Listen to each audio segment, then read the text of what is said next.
Pessoal, olha aqui, vim fazer uma entrevista aqui com a professora Roseli Reis, professora de finanças aqui na UFR, Universidade Federal de Rondonópolis. E viemos aqui fazer essa entrevista através dela nos conhecer, de recomendarem falar com ela. Estamos aqui falando com ela. Inclusive já demos um bate-papo aqui antes da entrevista. E Roseli, como você se sente aqui nessa entrevista? Eu me sinto honrada, né? Porque eu te acompanho no Instagram tem uns dias e eu fiquei muito feliz quando eu vi uma criança tão interessada num assunto tão bacana que é a área de finanças. E eu virei sua fã quando eu vi que você mostrou, olha quantos livros eu li esse ano. E livros aleatórios, livros de finanças, livros que falam de gestão de pessoas, eu fiquei sua fã. Que bom, olha isso daí, pessoal. E bem, viemos aqui fazer algumas perguntas para ela, né, sobre finanças, já que é uma professora. Bem, ouvi dizer que você tem um parceiro de uma certa corretora. Poderíamos compartilhar qual é esta corretora? Sim, eu tenho um parceiro, o nome dele é Evandro e ele tem um escritório de representação da XP em Santa Catarina. Eu conheci o Evandro há alguns anos atrás, quando ele foi meu aluno no MBA aqui na UFR. Nós temos um MBA em Finanças e Controladoria e o Evandro, na ocasião, ele trabalhava num banco. Depois ele saiu desse banco e foi ser representante da XP. E nós continuamos conversando e aí, ano passado, nos encontramos e fizemos uma parceria. Então, quando eu tenho pessoas que me procuram para fazer carteira de investimentos, eu recomendo o Evandro. Então, eu tenho essa parceria com ele. Por quê? Porque só pode fazer carteira de investimentos quem tem certificação para isso. Então, nada melhor do que a gente fazer exatamente aquilo que o mercado financeiro diz e regulamenta. Então, foi algo já planejado ali. Olha, aqui tem um monte de gente que está querendo abrir uma carteira de investimento por causa desse ano. Então vamos fazer uma parceria aqui que aí eu já te dou mais pessoas para você abrir a carteira. Foi isso daí. Foi mais ou menos isso, né? Porque às vezes as pessoas me procuram perguntando, olha, você faz indicação de carteira de investimentos? E eu digo, não, eu não faço. Eu trabalho também com assessoria de investimentos, mas o que é essa assessoria? O que é essa mentoria? É uma espécie de aula particular, onde as pessoas às vezes escutam e até fazem cursos, né? Hoje há muitos cursos, inclusive muito bons, cursos online, mas às vezes as pessoas ficam cheias de dúvidas. Eu não entendi direito o que é uma ação, eu não entendi direito o que é uma ação ordinária, uma ação preferencial, eu não entendi direito as métricas para a escolha, eu não entendi direito as estratégias. Então, o que é, na verdade, a análise técnica, o que é, na verdade, a análise fundamentalista. Então, eu explico também sobre renda fixa. Às vezes as pessoas falam assim, nossa, eu queria investir no produto mais seguro da renda fixa. Qual é o produto seguro da renda fixa que eu não corro risco de perder? Então, não existe. Nem a poupança está completamente livre de risco. Então eu trabalho com esse tipo de coisa, eu trabalho com mentoria, mas não faço carteira de investimentos, porque a própria CVM, né, a Comissão de Valores Mobiliários, ela é quem regulamenta e diz que só pode indicar carteira quem tem a certificação para isso. Mestrado, mas eu não tenho a certificação, né? Eu não tenho CPA 10, eu não tenho CPA 20, eu não tenho CFA para fazer esse tipo de carteira. Então eu faço exatamente aquilo que eu, inclusive, ensino em sala de aula, tanto na graduação quanto em pós-graduação. Então poderíamos dizer que você ensina o que aprende, certo? Exatamente. E aprendo muito sobre o que eu ensino e aprendo muito quando eu estou lecionando, quando eu estou fazendo uma mentoria. Eu aprendo tanto quanto as pessoas que estão ali envolvidas na minha aula ou na minha mentoria. Bem, Roseli, como você acha que a gente deve educar as crianças nessa fase que nós estamos, nessa época que estamos? De que maneira, financeiramente, você acha que devemos educar elas? Bom, essa é uma excelente pergunta, né? O primeiro passo é em casa. O primeiro passo é que as crianças sejam educadas financeiramente em casa. Mas eu costumo dizer o seguinte, ninguém dá o que não tem. Então, às vezes, os pais também não receberam essa educação financeira. Se eles não receberam essa educação financeira, como eles vão dar isso para os filhos?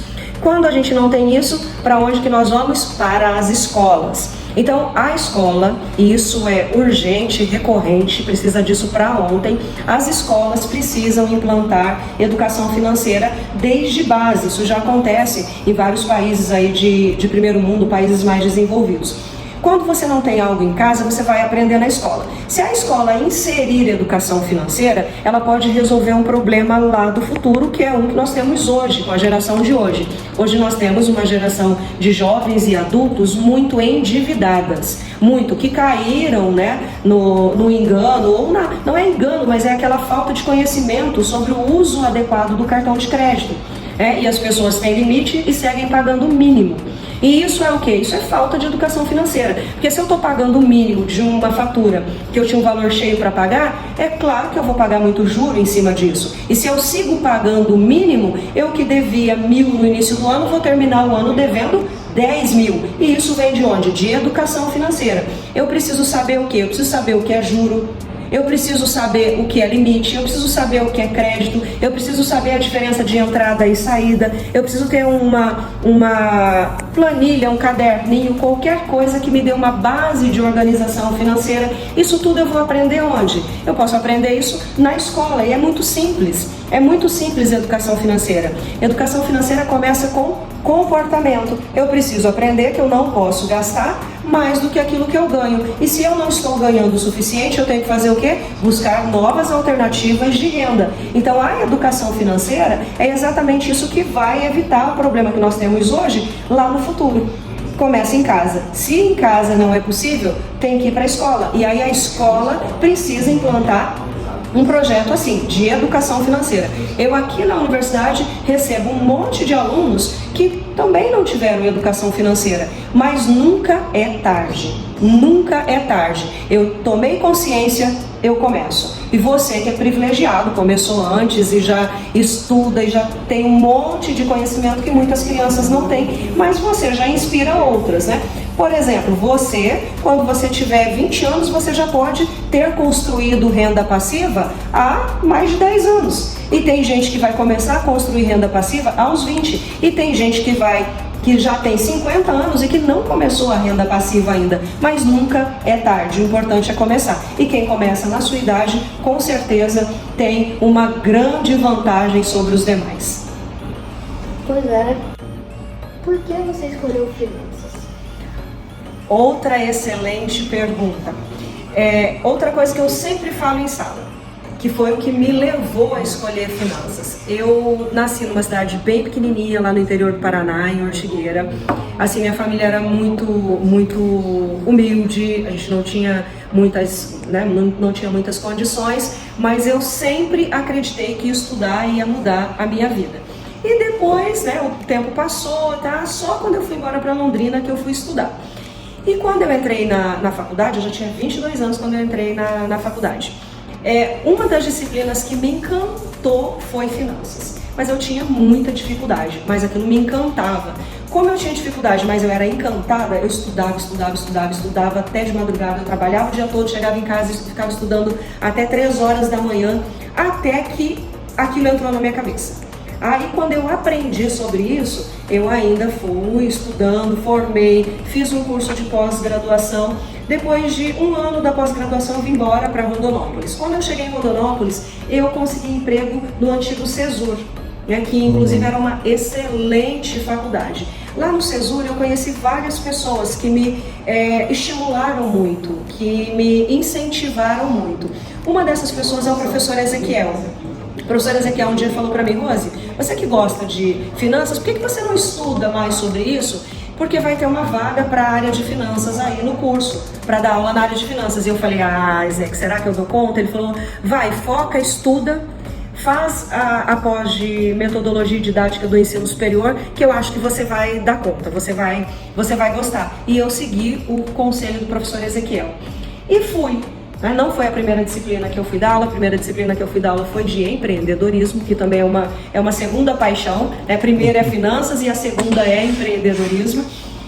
E depois disso eu fui para a sala, fui lecionar finanças e cada dia mais eu me apaixonava, porque quanto mais eu ensinava, mais eu aprendia.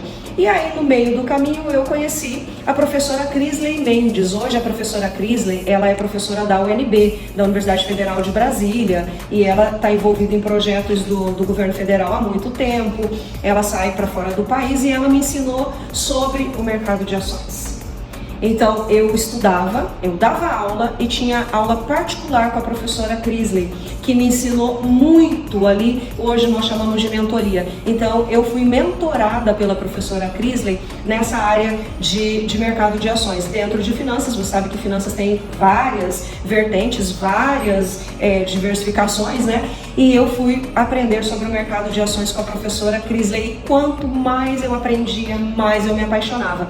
Até que um dia eu entendi que o porquê que finanças é tão oportuno, porque é mais difícil. E qual é a tendência das pessoas? Escolher pelo mais fácil ou pelo mais difícil?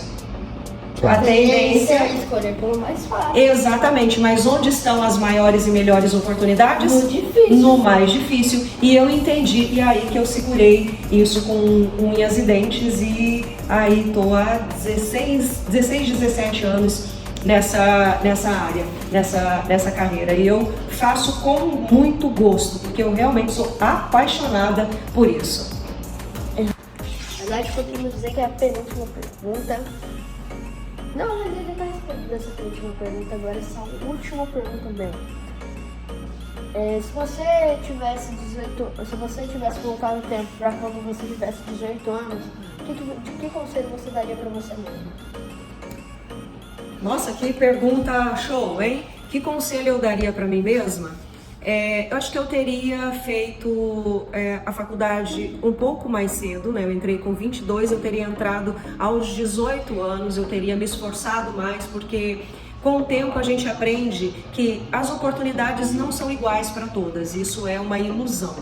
Mas a gente, quando não tem oportunidades iguais, a gente tem que lutar mais, a gente tem que batalhar mais. Então eu teria lutado mais e reclamado menos. Eu diria isso, principalmente quando a gente não nasce em berço esplêndido, né? Quando a gente vem de famílias mais pobres, de famílias com menos posses. Então o que a gente faz? Às vezes a gente cai, eu caí, por isso que eu falo, eu caí nesse golpe de reclamar por muito tempo. Então eu teria reclamado menos e agido mais. Eu teria aí ganhado 4 anos talvez de prazo, mas também eu acredito que tudo acontece na hora certa. Mas o conselho que eu daria para mim mesma era: reclame menos e